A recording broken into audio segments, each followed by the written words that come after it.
Здравствуйте, на телеканале «Новый век» программа «Вызов 112». И сегодня мы расскажем, как легковушка протаранила мотоцикл на улице Чистопольская.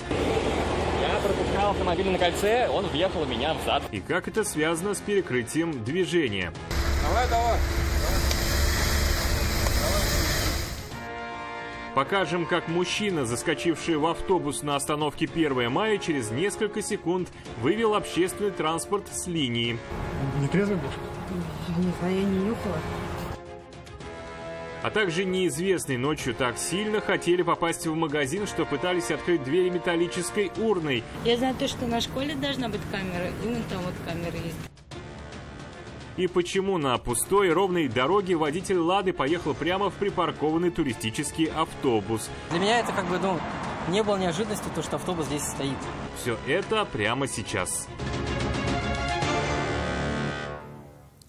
Травму руки и ноги получил водитель мотоцикла, который пропускал транспортный поток, двигающийся по главной дороге на улице Чистопольской в Казани. Мужчина остановился на пересечении проезжих частей, как того требуют правила дорожного движения. В следующую секунду в стоящий байк врезалась Kia Rio. Удар был такой силы, что легковушка после аварии потеряла возможность двигаться самостоятельно. Мотоцикл хоть и заводился, но ездить на нем теперь уже нельзя. Водитель Kia Rio вину признал полностью, но вдаваться в подробности, почему не увидел мотоциклиста, не захотел. Немногословным был и байкер. Он и водитель легковушки ехали в одну сторону, заезжали на кольцевой перекресток на улице Чистопольской. Знак предписывал уступить дорогу тем, кто едет слева. Я пропускал автомобиль на кольце, он въехал у меня в зад. Автомобилист, вероятно, также смотрел налево, чтобы не создать помех едущим по главной дороге машинам, и не заметил стоящий впереди мотоцикл. Один пропускал, другой смотрел, этот налево и все. От удара байк опрокинулся на правый бок. Мужчина получил травму руки и ноги, но от госпитализации отказался. Помощь ему оказали на месте. Сам мотоцикл оказался зажат между бампером машины и асфальтом. И вытащить его, не повредив еще больше, получилось не сразу. Давай. У мотоцикла была повреждена вся правая сторона, включая органы управления, и ездить на нем до ремонта нельзя. Глушитель ножка пассажира, ножка водителя, педаль тормоза, правый клипон, ручка переднего тормоза. Не на ходу была и машина. От удара погнуло рычаг, и передние колеса смотрели в разные стороны. Водитель даже опасался, что Kia не сможет заехать на эвакуатор. А вскоре у иномарки перестал заводиться и двигатель.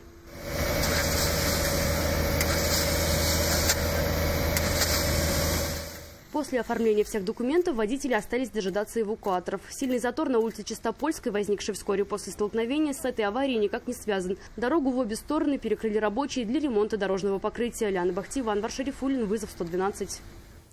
Серьезное ДТП произошло и на улице Декабристов. Там водитель «Лады Калина» на полном ходу врезался в припаркованный у края проезжей части туристический автобус. Мужчина ездит по данному маршруту каждый день и прекрасно знает, что владелец многотонника постоянно паркует его в этом месте. Водителю пришлось выкрутить руль в сторону из-за встречного автомобиля, который неожиданно перестроился в его полосу.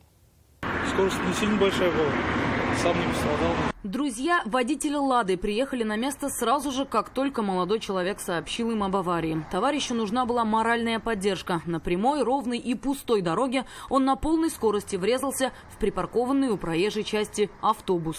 Ехал, получается, по этой полосе. Передо мной пристраивается «Газель». Ходил от столкновения, врезался в автобус. Все. Рассказывает, знал, что автобус тут стоит постоянно, но не может сказать, почему целенаправленно поехал в неподвижные препятствия, а не столкнулся с грузовиком, раз уж это было неизбежно. Ну, прямо передо мной вот так. Я уже, получается, вырулил в автобусную полосу, нажал по тормозам и врезался.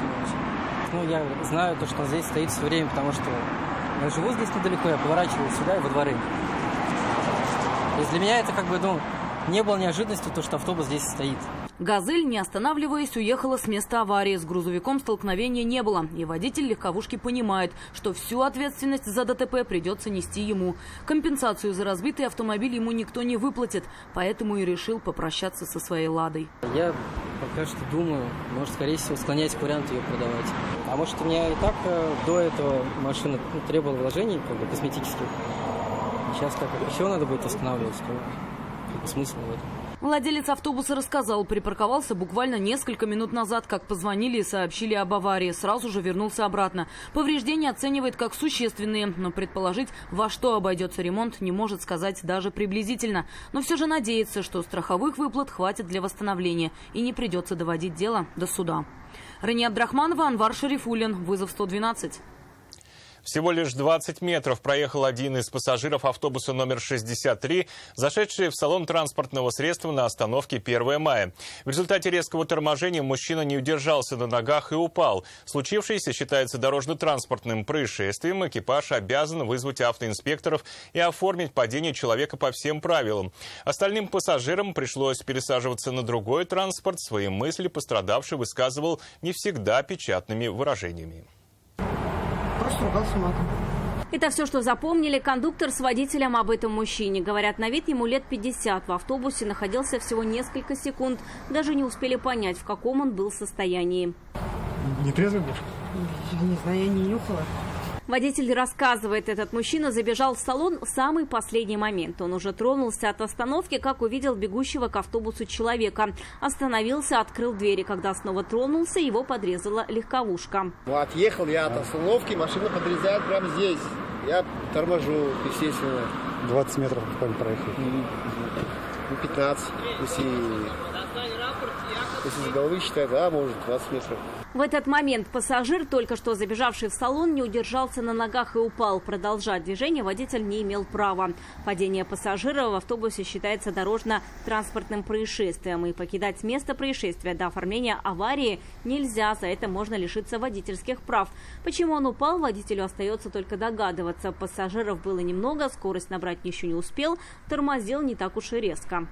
Сидячка была, а вот он зашел, получается, прибежал, я дверь открыл, зашел. А машина подрезала меня, вынужденное торможение, и он, получается, не успел удержаться, или же не держался, потому что не он один стоял, еще пару человек стояли.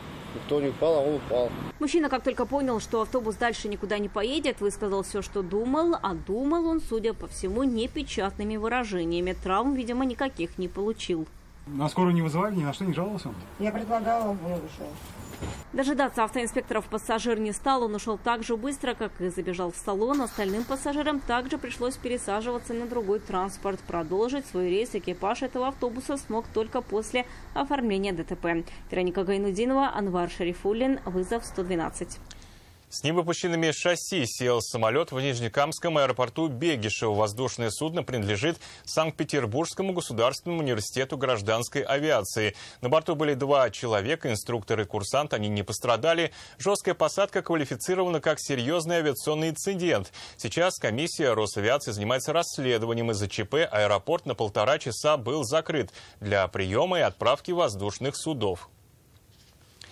Открыть дверь в один из сетевых магазинов на улице Гагарина в Казани с помощью урны пытались неизвестные злоумышленники.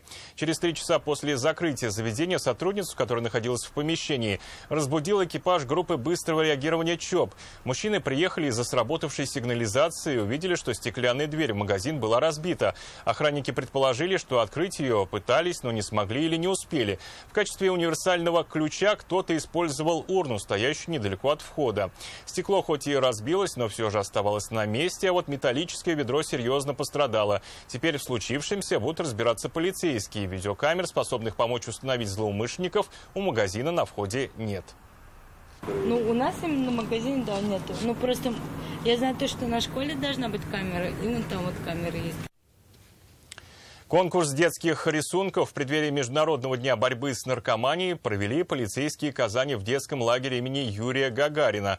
Поводов много. С 26 мая по 26 июня проходит всероссийский месячник популяризации здорового образа жизни. Летом подростки, как правило, предоставлены сами себе. Оградить их от вредных привычек — обязанность в том числе и стражей порядка.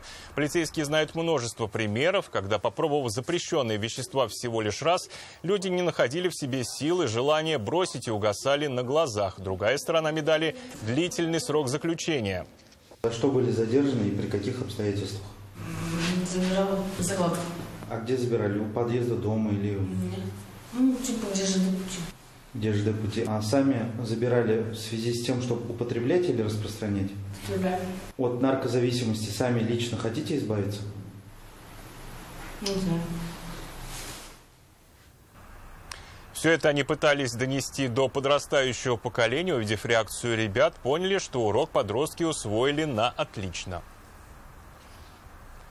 И это все, о чем сегодня мы успели вам рассказать. Обо всех происшествиях можете сообщать нам по телефону 570 50 50 или на мобильный 8 9869 112 112. Также мы доступны в социальных сетях. Присылайте видео, снятые вами. До встречи на ТНВ и до свидания.